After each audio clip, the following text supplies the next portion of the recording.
Welcome students. आज हम अपना नेक्स्ट चैप्टर स्टार्ट करेंगे, chapter number 2, nature of management. कि मैनेजमेंट का नेचर क्या होता है। तो हमारी जो फर्स्ट नेचर है मैनेजमेंट की वो क्या है, मैनेजमेंट एज ए साइंस। कि मैनेजमेंट को हम क्या मान के चलते हैं, एज ए साइंस मान के चलते हैं। लेकिन उससे पहले हमें पता होना चाहिए कि साइंस होती क्या है, मीनिंग ऑफ साइंस क्या होता है। Science refers to that systematic body of knowledge which man has acquired on the basis of observation and experiment and verification of this knowledge is possible। कि साइंस क्या होती है, एक सिस्टमैटिक बॉडी ऑफ नॉलेज होती है। It mean जिसमें हम systematic way से क्या करते हैं, नॉलेज को गेन करते हैं। और वो कैसे आते हैं, विच मैन हैज़ एक्वायर्ड, जो मतलब किसी पर्सन के पास वो नॉलेज कैसे आएगी, वो उसने क्या की होगी, कुछ ना कुछ ऑब्जर्वेशन की होगी, देखा होगा, और एक्सपेरिमेंट किया होगा, मतलब उसके बारे में डाटा इकट्ठा करा होगा, एक्सपेरिमेंट करके देखा होगा और फिर उसकी वेरिफिकेशन करी होगी। उसके बिहाफ पे हमें क्या हो सकती है, पॉसिबल हो सकती है। फॉर एग्जांपल अभी तक आप नॉर्मली, अभी आप 10th तक तो साइंस पढ़ के आए हो, उसमें देखो आपके जितने भी रूल्स हैं वो सिस्टमेटिक वे में क्या होते हैं, डिफ़ाइन किए जाते हैं। जैसे आपके जो ये लगा लो केमिस्ट्री में फॉर्मूलेज होते हैं, वाटर का फॉर्मूला क्या होता है, H2O होता है। इट मीन्स वो क्या फॉर्मूला बनना होगा, किसी ने क्या की होगी, उसके बारे में देखा होगा, ऑब्जर्वेशन की होगी, एक्सपेरिमेंट्स किए होंगे, उसके बाद उसने रिजल्ट निकाला होगा। तो इसलिए हम क्या कह सकते हैं, साइंस क्या होता है, एक सिस्टमैटिक बॉडी ऑफ नॉलेज होती है जिसकी हेल्प से हम क्या करते हैं, नॉलेज को गेन करते हैं। और उस नॉलेज को गेन करने के लिए हमने क्या किया था, ऑब्जर्वेशंस की थी, एक्सपेरिमेंट किया था और फिर उसके बाद रिजल्ट निकाला था। तो क्या जो साइंस, जो मैनेजमेंट है, क्या वो साइंस है? उसके लिए हमें क्या करना पड़ेगा, उसको हम डिफ़ाइन कैसे कर सकते हैं कि जो मैनेजमेंट, जो साइंस के जो करेक्टरिस्टिक्स हैं, अगर वो मैनेजमेंट के साथ लाई करती है, मतलब उसके अंदर अगर जो साइंस की करेक्टरिस्टिक्स हैं अगर वो मैनेजमेंट की करेक्टरिस्टिक्स के साथ मैच करती है, तो हम कह सकते हैं कि मैनेजमेंट एक साइंस है। तो उसके लिए हमें क्या करना पड़ेगा, उसकी करेक्टरिस्टिक्स को क्या करना पड़ेगा, मैच करना पड़ेगा ना। तो हमारी जो साइंस की फर्स्ट करेक्टरिस्टिक्स होती है वो क्या होती है, सिस्टमैटिक बॉडी ऑफ नॉलेज। कि जो साइंस है उसकी क्या होती है, सिस्टमैटिक बॉडी ऑफ नॉलेज होती है। देखो वैसे तो ये हमने क्या करा, मीनिंग में ही पढ़ा कि साइंस क्या होती है, सिस्टमैटिक बॉडी ऑफ नॉलेज होती है। क्या मैनेजमेंट की होती है, बिल्कुल मैनेजमेंट की एक सिस्टमैटिक बॉडी ऑफ नॉलेज होती है।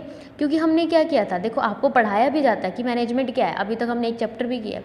तो जो ये चैप्टर्स बने हैं, जो आपको नॉलेज प्रोवाइड की जा रही है, तो सबसे पहले इसके काफ़ी ईयर्स तक हमने इसके बारे में क्या की होगी, रिसर्च की होगी। इसके बारे में हमने क्या किया होगा, रिजल्ट्स निकाले होंगे, एक्सपेरिमेंट निकाले होंगे, तभी इसके प्रिंसिपल्स भी बने होंगे। तो इट मीन्स हम कह सकते हैं कि हाँ जी, मैनेजमेंट भी क्या है, एक सिस्टमैटिक बॉडी ऑफ नॉलेज है। ठीक है, अब मैंने कहा कि प्रिंसिपल्स बने होंगे, प्रिंसिपल्स भी मैनेजमेंट के बहुत सारे प्रिंसिपल्स होते हैं, वो भी हम आगे चैप्टर्स में पढ़ेंगे। ठीक है, और उन प्रिंसिपल को कैसे बनाया गया था, हमने क्या किया था, जो रिसर्चर्स थे उन्होंने मैनेजमेंट के प्रिंसिपल्स बनाए, उसके बारे में रिजल्ट निकाला, ऑब्जर्व किया, रिजल्ट निकाला। ठीक है, उसके बाद हमारी सेकेंड करेक्टरिस्टिक्स आती है based on collection of facts, analysis and experiment. कि जो हमारी साइंस है वो कलेक्शन ऑफ फैक्ट्स, कि हम डाटा को कलेक्ट करते हैं, उसे एनालाइज करते हैं और फिर एक्सपेरिमेंट करते हैं, उसके बाद ही हमारा क्या निकलता है, रिजल्ट निकलता है। क्या मैनेजमेंट में भी ऐसा होता है? हाँ जी, बिल्कुल ऐसा होता है। क्योंकि मैनेजमेंट के भी जितने भी प्रिंसिपल्स बने हैं, थ्योरीज बनी हैं, वो हमने कैसे बनाई होगी, हमने क्या किया होगा, डाटा को इकट्ठा किया होगा। ठीक है, डाटा को इकट्ठा किया होगा, उसे एनालाइज किया होगा, एक्सपेरिमेंट किया होगा उसके ऊपर, फिर हमारी थ्योरीज कैसे हुई है, डेवलप हुई है। अब फॉर एग्जांपल मैंने आपको एक एग्जांपल देती हूँ यूनिटी ऑफ कमांड के बारे में। यूनिटी ऑफ कमांड क्या कहता है कि एक पर्सन को एक ही सुपीरियर क्या करेगा, कमांड देगा। ठीक है, मतलब काम देगा। फॉर एग्जाम्पल मान लो हमारा सुपीरियर क्या है, एक सुपीरियर है। ठीक है, सुपीरियर क्या करता है, किसी ए पर्सन को काम करने के लिए देता है, लेकिन अगर उसी पर्सन को सुपीरियर टू भी काम देगा, क्या उसे समझ आएगा, नहीं आएगा। यूनिटी ऑफ कमांड क्या कहते हैं कि एक पर्सन को जो काम मिलेगा वो सिर्फ एक ही सुपीरियर के द्वारा मिलेगा, कोई दो पर्सन उसे एक साथ काम नहीं दे सकते। ये हमारी क्या थी, यूनिटी ऑफ कमांड थी। तो उस यूनिटी ऑफ कमांड को हमने कैसे किया होगा, हमने लेबर के ऊपर क्या किया होगा, इस फैक्ट को अप्लाई किया होगा, डाटा को कलेक्ट किया होगा, फिर उसे एनालाइज किया होगा, उसके बाद ही रिजल्ट निकाला होगा। तो इसलिए हम क्या कह सकते हैं कि साइंस भी क्या है हमारे एक, मैनेजमेंट भी क्या है हमारे, collection of facts, analyse and experiments के ऊपर डिपेंड करती है। उसके बाद है यूनिवर्सल एप्लीकेशन। यूनिवर्सल एप्लीकेशन का मतलब होता है हर जगह अप्लाई। देखो यूनिवर्सल मतलब एवरीवेयर, एप्लीकेशन मतलब अप्लाई होना। कि जो वैसे हम जनरली हमें पता है कि जो साइंस के प्रिंसिपल है वो हर जगह अप्लाई होंगे, चाहे वो कोई भी एरिया हो। क्या मैनेजमेंट के प्रिंसिपल्स भी हर जगह अप्लाई होते हैं? हाँ जी, बिल्कुल होते हैं। कि जो मैनेजमेंट के प्रिंसिपल्स है वो हर एवरी सिचुएशन में, एवरी टाइम एवरीवेयर क्या होंगे, अप्लाई होंगे। समझ आया? क्योंकि जो ये मैनेजमेंट के जो हमने प्रिंसिपल्स बने हैं वो कैसे बने हैं, क्योंकि हमने क्या किया था, बहुत सारे फैक्टरों को कंसीडर किया था, उसके बाद उसका क्या निकाला था, रिजल्ट निकाला था। तो उस रिजल्ट जो हमारा निकला है वो हमारा क्या निकला है, एक्यूरेट रिजल्ट निकला है। तो उसके बेसिस पे हम क्या कर सकते हैं, एक एक्यूरेट रिजल्ट निकाल सकते हैं जो हर जगह क्या होंगे, अप्लाई होंगे। जैसे मैंने क्या आपको एग्जांपल दिया, यूनिटी ऑफ कमांड का एग्जांपल दिया। तो यूनिटी ऑफ कमांड हर जगह ही है, आप हर जगह उसे अप्लाई कर सकते हो, चाहे वो मैनेजीरियल लेवल है या फिर नॉन मैनेजीरियल लेवल है, वो हर जगह अप्लाई होंगे। इट मीन्स एक कोई पर्सन है, उसे एक ही सुपीरियर, मतलब उसका कोई एक ही बॉस उसे क्या देगा, उसे ऑर्डर देगा काम करने के लिए, कोई दो बॉस उसे ऑर्डर नहीं दे सकते। ठीक है, उसके बाद है कॉजेज एंड इफेक्ट रिलेशनशिप।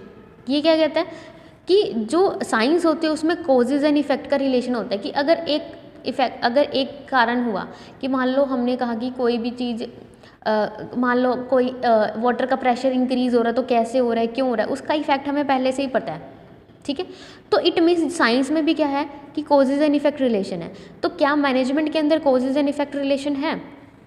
हाँ जी, बिल्कुल, मैनेजमेंट के अंदर भी कॉजेज एंड इफेक्ट का रिलेशन पाया जाता है। कैसे पाया जाता है? क्योंकि देखो, अब सेम एग्जांपल लेती हूँ मैं यूनिटी ऑफ कमांड का। अब यूनिटी ऑफ कमांड से हमें पता चल जाता है कि अगर एक पर्सन को उसके दो बॉस उसे क्या देंगे, अगर आदेश देंगे, उसे ऑर्डर देंगे, तो वो काम नहीं कर सकता, क्योंकि वो क्या हो जाएगा, कंफ्यूज हो जाएगा। तो हमें इसके रिजल्ट के बारे में पहले से ही पता है। ठीक है, तो वो क्या हुआ, कॉजेज एंड इफेक्ट, कि अगर कॉजेज क्या हुआ कि अगर हमने क्या किया, दो बॉस उसे ऑर्डर दे रहा है, तो इफेक्ट क्या होगा कि वो काम अच्छे से नहीं होगा। तो इट मीन्स मैनेजमेंट भी क्या है, कॉजेज एंड इफेक्ट क्या है, रिलेशन है। समझ आया कि कोई भी प्रिंसिपल्स बने हैं मैनेजमेंट के, उसके में भी कॉजेज एंड इफेक्ट रिलेशन है, कि अगर हम कुछ अप्लाई करेंगे उसका रिजल्ट हमें पहले से ही पता होगा। ठीक है, या फिर दूसरा एग्जांपल इसके अंदर हम क्या ले सकते हैं कि अगर हमने कोई प्लानिंग अच्छे से नहीं की, हमने पढ़ा था ना मैनेजमेंट करने के लिए हमें सब कुछ पहले प्लान करना पड़ता है। अगर हमने प्लानिंग अच्छी नहीं की तो उसका रिजल्ट क्या होगा, हमारी प्रोडक्शन कम हो जाएगा, हमारा काम अच्छा नहीं होगा, या फिर हमारा डिसीजन अच्छा नहीं होगा। इट मीन्स हम ये मैं क्या कहना चाह रही हूँ आपको, कि हमें पता है कि अगर ये काम होगा तो उसका रिजल्ट ये आने वाला है। तो यहाँ पे हमें क्या कह सकते हैं कि मैनेजमेंट में भी कॉजेज एंड इफेक्ट रिलेशन होता है। उसके बाद हमारा नेक्स्ट पॉइंट आता है verification of validity and prediction of result possible.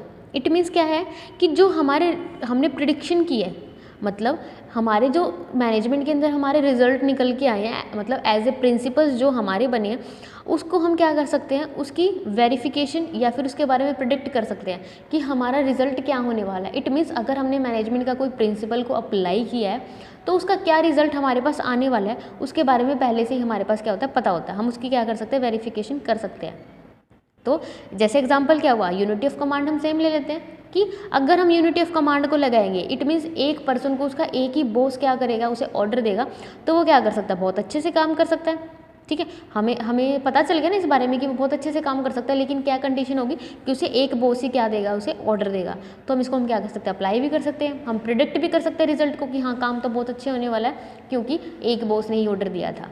अगर हम या फिर दूसरा ले सकते हैं कि अगर दो बॉस ने काम दिया तो हम पहले से रिजल्ट निकाल लेंगे कि नहीं ये काम तो नहीं होगा अच्छे से, क्योंकि दो बॉस ने क्या किया, एक ही पर्सन को कमांड दी है, जिसकी वजह से वो कंफ्यूज हो जाएगा और काम को अच्छे से कंप्लीट नहीं कर पाएगा, उसकी एफिशिएंसी डिक्रीज हो जाएगी। ठीक है, बट अब हमें ये कंक्लूजन निकालना है कि क्या अभी तक हमने देखा कि जो सारे साइंस के प्रिंसिपल करैक्टरिस्टिक्स थी वो सारी अप्लाई मैनेजमेंट के ऊपर होती हैं। तो क्या हम मैनेजमेंट को साइंस कह सकते हैं? देखो, जो साइंस होती है वो science he hard and fast rule होते हैं, जो एक बार बोल दिया वो तो कंफर्म होता है, उसे हम चेंज नहीं कर सकते। आपने अभी तक साइंस में पढ़ा भी था। लेकिन जो मैनेजमेंट है वो किससे रिलेटेड होती है, ह्यूमन बींग से रिलेटेड होती है। इट मीन कुछ पर्सनस होते हैं, उनके ऊपर ही क्या की जाती है, अप्लाई की जाती है। अब हर पर्सन का क्या होता है, अपना नेचर होता है, उनकी अपनी कैपेबिलिटीज़ होती हैं, काम करने के तरीके अलग हो सकते हैं, या फिर डिसीजन के टाइम वो कंडीशंस भी अलग अलग हो सकती हैं। ठीक है, तो हम क्या कह सकते हैं कि ये क्या हो सकते हैं, बार बार चेंज भी हो सकते हैं, कि पर्सन टू पर्सन भी चेंज हो सकते हैं, रिजल्ट भी चेंज हो सकता है। तो अब ह्यूमन बींग से रिलेटेड है, टाइम टू टाइम चेंज भी हो सकते हैं रिजल्ट।